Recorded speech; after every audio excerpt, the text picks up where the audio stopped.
চমৎকার রৌদ্র, সাথে ওয়েদারগুলো খুব অসম এবং আশেপাশে পরিবেশটা অনেক সুন্দর লাগতেছে।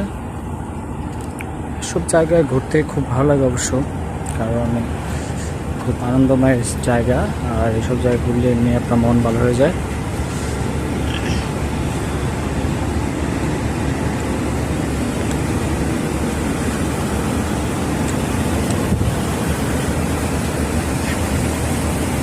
নদীর পানি চমৎকার হয়ে গেছে।